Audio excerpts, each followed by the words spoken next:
जय श्री कृष्ण। तो वेद व्यास जी महाराज ने जब अवतार लिया था और जन्म लेते ही वन की ओर जाने लगे तो उनकी माता सत्यवती ने रोते हुए कहा, बेटा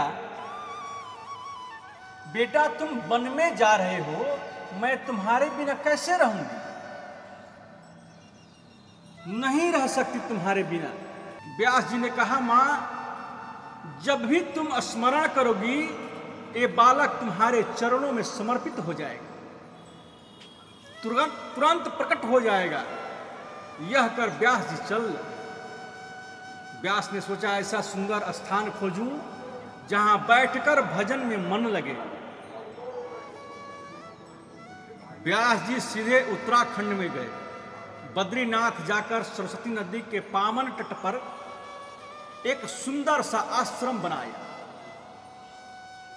उस आश्रम का नाम था पर्णकुटी। उसका नाम है शम्यप्रास। बहुत शांतिप्रद स्थान है। बद्रीनाथ धाम स्वर्ग दर्शन होता है। वहां महर्षि वेदव्यास का वो पावन आश्रम। महर्षि वेदव्यास भजन करने बैठे, जैसे ही उन्होंने समाधि लगाई तो व्यास जी के ध्यान में पूरी दुनिया घूमने लगी। व्यास जी ने देखा दुनिया नाच रही है। खाना पीना सोना हंसना नाचना गाना, इसी में लोगों का जीवन व्यतीत हो रहा है। मैं करूं क्या? व्यास के मन में बहुत चिंता।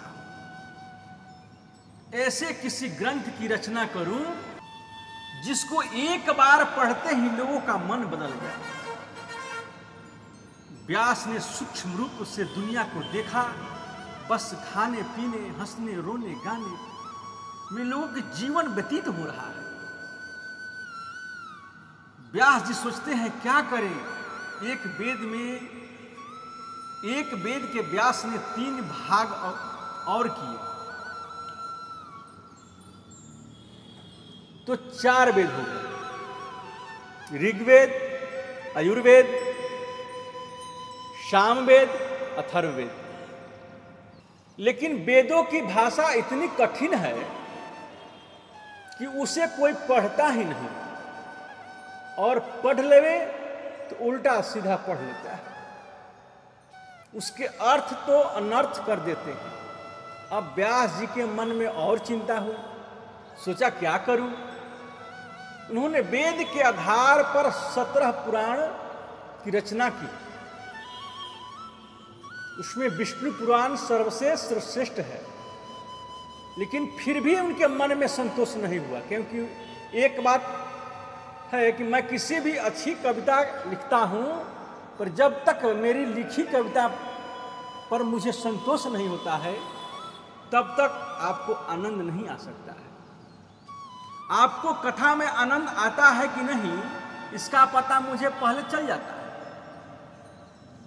क्योंकि कथा कहते समय मुझे आनंद आएगा तो सुनने में आपको जरूर आनंद आएगा। मेरा मन एकाग्र नहीं होगा कथा कहते समय तो आपका मन भी नहीं लग सकता है।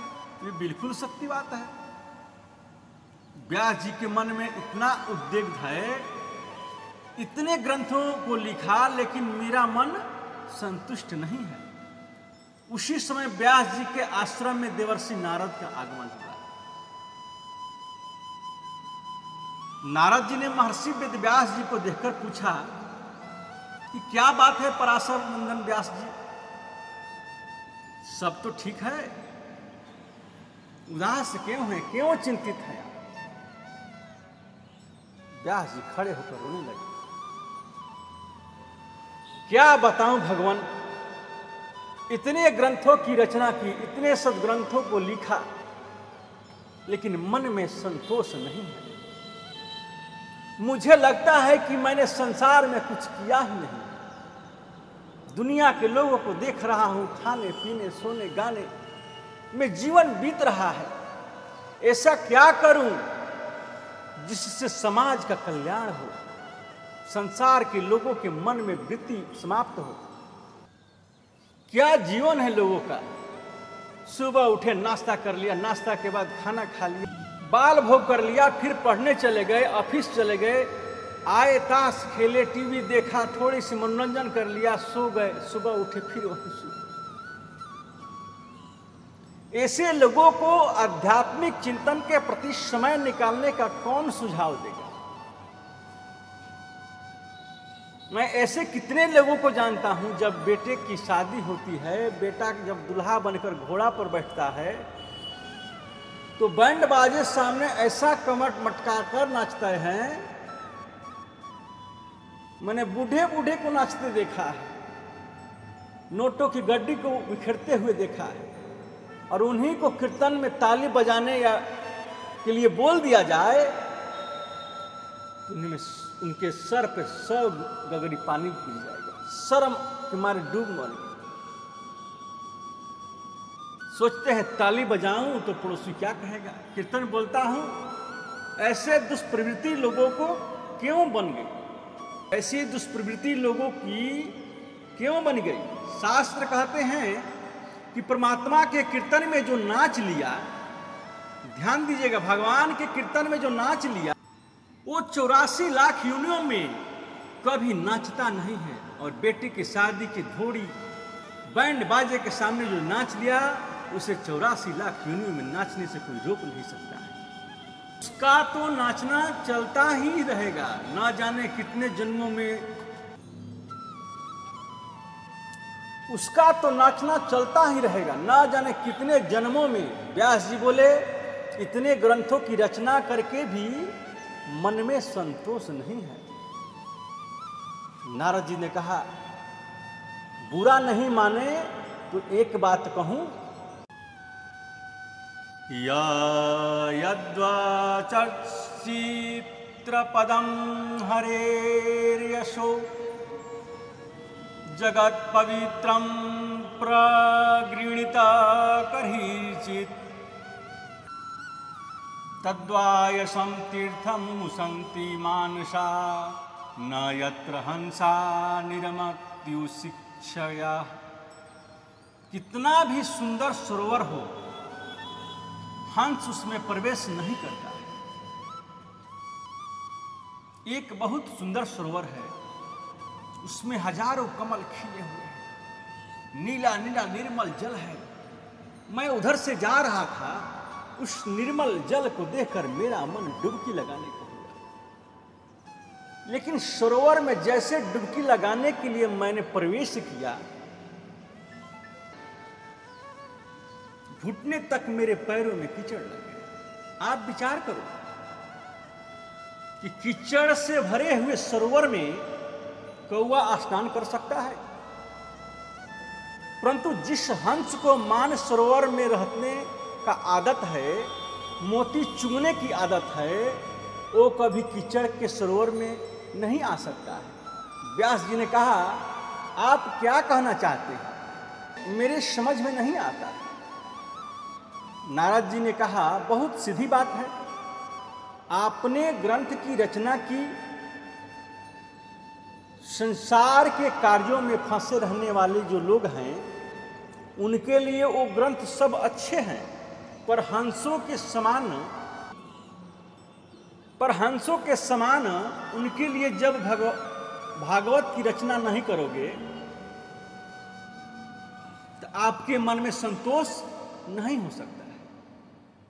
भागवत को वैष्णव जन पढ़ते हैं, भागवत भक्त जन पढ़ते हैं, शुद्ध सात्विक शाकाहारी भोजन करते हैं, उसको लिखे बिना तुम्हारे मन में संतोष नहीं हो सकता है। व्यास जी बोले कि मैं क्या करूं, मेरे समझ में नहीं आता है, बुढ़ापा तो आ गया, कितना करूं, अब मैं कुछ नहीं कर सकता। नारद ने कहा कि मन को निराश मत करो। मेरे पिता ब्रह्मा जी को नारायण भगवान ने भागवत जी का दान किया था। 4 मंत्रों की भागवत नारायण ने मेरे पिताजी के कान में कही थी, और मेरे पिता ब्रह्मा ने की कृपा करके वो भागवत मुझे प्रदान की। वही भागवत मैं आपको देता हूं। तो उसमें 4 मंत्र है, उस 4 मंत्रों को आप विस्तार से लिखो, उनकी व्याख्या करो, उनको संसार के लोग पढ़ेंगे तो मन में संतोष होगा, उन सबका कल्याण होगा। व्यास जी बोले बुढ़ापा आ गया, अब मेरे बस की बात कुछ करना नहीं है। नारद जी ने कहा कि संतों के चरणों का आश्रय ले लो तो कोई बात बड़ी नहीं है। एक व्यक्ति ने प्रश्न किया कि महाराज संत कृपा बड़ी या भगवत कृपा बड़ी? तो परमात्मा की कृपा ऊंची या संत की कृपा ऊंची? संत की कृपा और भगवत कृपा में अंतर क्या है? तो संत कृपा भगवत कृपा से ऊंची है, क्योंकि संत की जब कृपा हो जाती है तो भगवान आपके पीछे पीछे डुलते हैं। गुरु गोविंद दो खड़े काके लागू पाओ, अब बलिहारी गुरुदेव की जो गोविंद दियो बताए, जो गोविंद दियो मिलाए। तो गोविंद से मिलने का समर्थ गुरुदेव में है, ऐसा स्वरूप है गोविंद, आपके पीछे डोलेगा गुरुदेव की कृपा से। सो परमात्मा की कृपा से संत कृपा ऊंची है। देखिए, श्रोता और वक्ता के मानसिक संबंध जुड़ जाने से कथा प्रभावी हो जाता है, फिर कथा जीवन में परिवर्तन लाती है, और वहीं श्रोता के लक्षण भी कहे गए हैं। कथा तो साक्षात ज्ञान यज्ञ है। नारद जी ने कहा कि संत कृपा परमात्मा की कृपा से ऊंची है, इसका मैं प्रमाण हूं। मैं पूर्व जन्म में एक दासी का बेटा था, नितांत दासी थी मेरी माँ। मेरे जन्म होते ही पिता मर गए। मैंने अपने पिता का दर्शन नहीं किया। बेचारी मेरी वृद्धा माता क्या करती, मुझे गोद में लेकर सदगृहस्थ ऋषियों के आश्रम पर गई और बोली उन गृहस्थ संतों से, बाबा मैं विधवा नारी हूं, छोटा सा मेरा बालक है, मुझे गाय दुहना आता है, सेवा करनी आती है। यदि आप संतों की कृपा हो जाए तो मुझे आपके आश्रम में स्थान मिल जाए। मुझे कुछ नहीं चाहिए, केवल 2 वक्त प्रसाद आप हमें दे दें। संत बड़े कृपालु थे। उन्होंने कहा, बेटी अंदर जाओ, हमारी पत्नी के साथ जाकर आनंद से रहो। मेरी माँ आश्रम में गई, ऋषि पत्नियों से कहा, ऋषि पत्नियों ने कहा कि हाँ तुम यहाँ आनंद से रहो, सेवा करो, जल भर कर लाओ, मंदिर में झाड़ू लगा देना, गाय दुहकर लाओ और प्रेम से प्रसाद पाना। मेरी माँ। नारद जी ने कहा कि संतों के यहाँ तो प्रायः 4 बजे से लेकर रात्रि 10 बजे तक केवल सत्संग की बातें, कीर्तन कथा सिवाय दूसरी बात नहीं होती है। एक बार उस संत के आश्रम पर बरसात के दिनों में कुछ विरक्त संत आए, चतुर्मास करने के लिए 4 महीना एक ही जगह पर बैठकर भजन करते हैं। जब वो संत आए तो मैं भी थोड़ा बड़ा हो गया था। जब संतों की कथा होती तो माँ मुझे अपनी गोद में लेकर संतों के सत्संग में बैठ जाती। मैं छोटा सा था, 4 महीने मैंने संतों की कथा सुनी। वे संत मुझे इतना प्यार करते थे, इतना मेरा आदर किया, मेरा नाम ही बालक रामदास रखा। सब मुझे बच्चा रामदास बोलते। अब सत्संग करते करते कथा सुनते सुनते मैं उस निष्कर्ष पर पहुंचा कि संसार सपना है, मोह निशा जग सेव निहारा, देखहि स्वप्न अनेक प्रकार। संसार केवल स्वप्न है, कोई किसी का नहीं होता है। जब मुझे पता चला कि 10 दिन बाद तो संत चले जाएंगे, मैंने उनके चरणों को पकड़कर कहा, बाबा मैं यहाँ नहीं रहूंगा, आपके साथ वन में चलूंगा। उत्तराखंड के एकांत में बैठकर भजन करने का मन होता है। संतों ने कहा, नहीं बेटा, ऐसा तुम नहीं कर सकते। क्यों बाबा ऐसा नहीं कर सकते?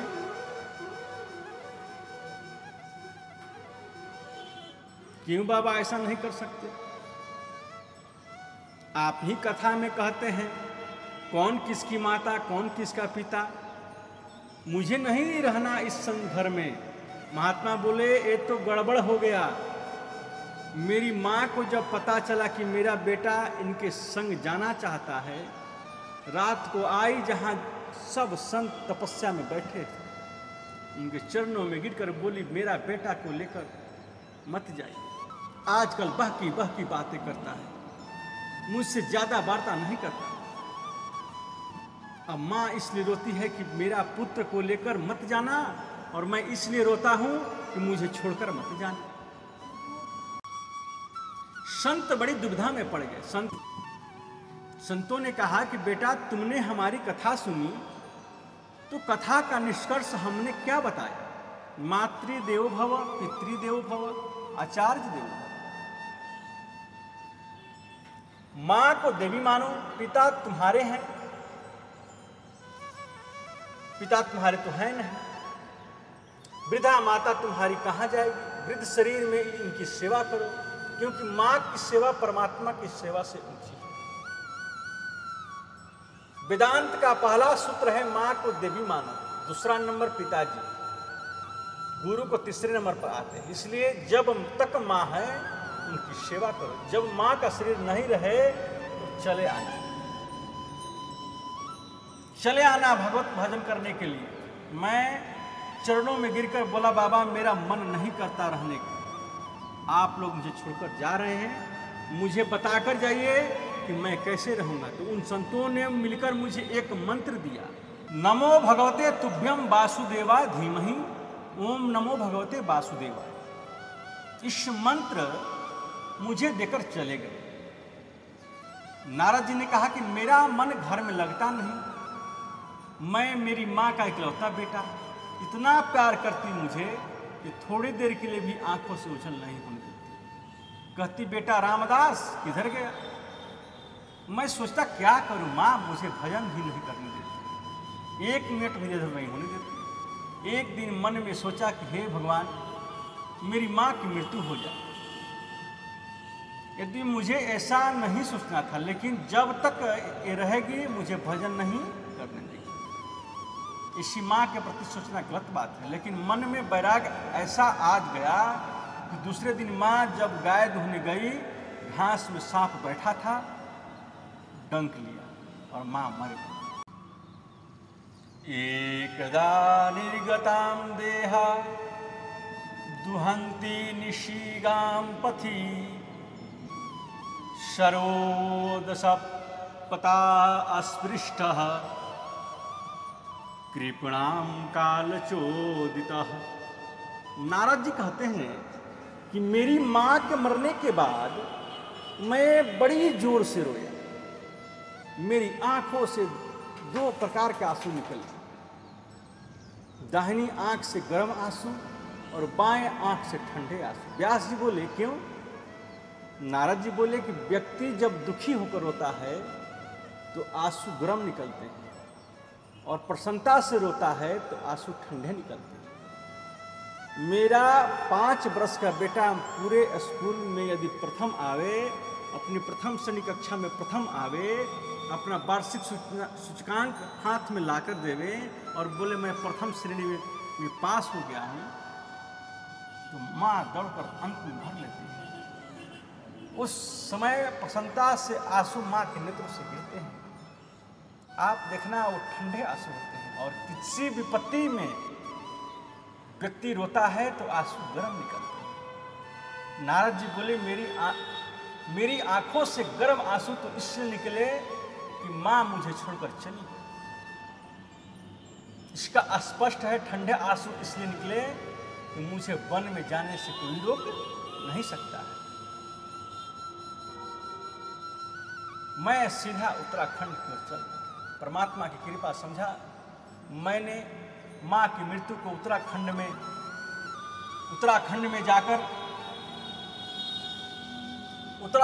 जाकर बद्रीनाथ धाम के पर्वत में गुफा में मैं नाचने लगा। संतों के बताए हुए मंत्र का जाप करने लगा। ओम नमो भगवते वासुदेवाय, ओम नमो भगवते वासुदेवाय। ऐसा आनंद आया कि मैं कीर्तन में ऐसा तन्मय हो गया कि मेरे हृदय में गोविंद का प्रकट हो।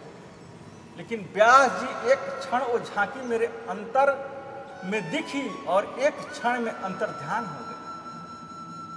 मैं बड़ी जोर से रोने लगा। आकाशवाणी हुई कि अरे बेटा, अभी तुम्हारे संस्कार शेष हैं और इस जन्म में तुझसे मिलना संभव नहीं है। सारी सृष्टि जब प्रलयकारी समुद्र में डूब गई, दुनिया जब प्रलयकारी समुद्र में चली गई, मेरी भी मृत्यु हो गई और जब पुनः सारी सृष्टि का सृजन हुआ तो देखो संत कृपा, देखो सत्संग का आशीर्वाद, वहीं दासी पुत्र बालक रामदास आज देवर्षि नारद बने। बोलो जय श्री कृष्ण। देवदत्तां इमां वीणां स्वरब्रह्म विभूषितां।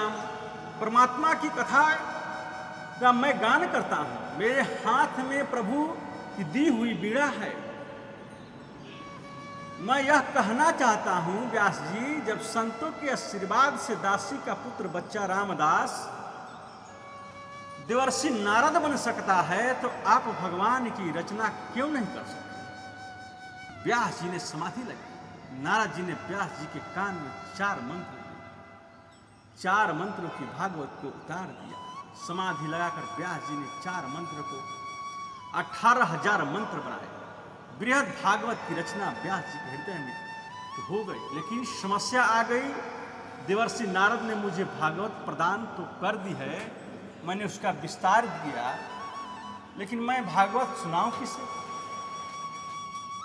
तो भागवत सुनने का सबसे पहला अधिकारी कौन है।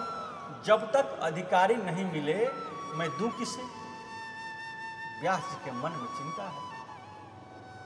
व्यास जी के हृदय से आवाज निकलती है। वो अधिकारी तो एक है और उस अधिकारी का नाम है सुखदेव, मेरा अपना औरस पुत्र। लेकिन सुखदेव तो निर्गुण समाधि में बैठा है। जब तक मेरे पास नहीं आवे तो भगवान कैसे सुना, तो भागवत कैसे सुनाऊं, और सुनाऊं नहीं तो जन जन में इसका प्रचार कैसे हो। व्यास जी उदास हो गए। व्यास जी के हृदय में आवाज निकल दी, देखो 4 अंगुल की लंगोट भी जिसने त्याग दी, ऐसे सुखदेव को खींचकर लाने की समर्थ है तो वो है श्री कृष्ण कथा। व्यास जी ने अपने नन्हे नन्हे शिष्यों को बुलाया। अपने उन शिष्यों को बहुत सुंदर भागवत जी के गिने चुने श्लोक रटा दिए और कहा, बेटा मेरा पुत्र सुखदेव जहां निर्गुण ब्रह्म समाधि में बैठा है वहां जाकर इस श्लोक को गाना। उन नन्हे नन्हे शिष्यों ने उस मंत्र को याद कर लिया और सीधे सुखदेव जी के पास पहुंचे जो निर्गुण ब्रह्म की समाधि में बैठे हुए हैं। वहां जाकर उन्होंने बहुत सुंदर इस मंत्र को गाया। वरहापीडं नटवरपुः कर्णयोः कर्णिकारं विभद्रवासः कनककपीशं वैजयन्ती च मालम। ये आधा श्लोक गाया और ये आधा श्लोक बोलकर जैसे ही चुप हुए, महर्षि वेदव्यास के पुत्र सुखदेव जी की समाधि खुल गई। भगवान कृष्ण के सौंदर्य का वर्णन सुनकर मुस्कुराकर बोले, आगे बोलो ना। शिष्यों ने कहा, आगे तो हमें नहीं आता, आपको इससे आगे जानना है, आपको इससे आगे जानना है तो अपने पिता के पास जाइए, उनके पास ऐसे 18,000 मंत्र हैं। महात्मा सुखदेव ने मंत्र का माध्यम से जो भगवान का सौंदर्य का श्रवण किया, फिर सोचा होंगे सुंदर, फिर समाधि में बैठ गए। व्यास जी ने शिष्यों से पूछा, क्या हुआ? बोले, गुरु जी एक बार उनकी आंखें खुली थी, लेकिन फिर समाधि में बैठ गए। इस बार फिर जाओ और ये मंत्र सुनाना, शायद परिवर्तन हो जाए। दूसरे मंत्र में कृष्ण की करुणा का वर्णन है। अहो वंकिये अस्तन बालकुटम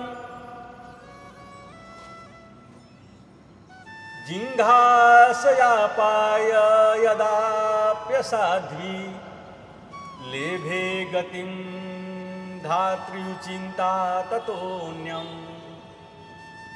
कम वा दयालुं शरणं ब्रजेम। अहो देखो, यो तो वहीं इस पुतना को जहर लगाकर आई स्तनों पर श्री कृष्ण को मारने की, लेकिन गोविंद ने उसको माता की गति प्रदान कर दी। जो गति माता यशोदा को मिलेगी बाद में, वो गति पुतना को मिल गई। पहले इस करुण की बात को सुनकर सुखदेव की समाधि टूट गई। शिष्यों ने बोले, आगे बोलो ना। जय श्री कृष्ण।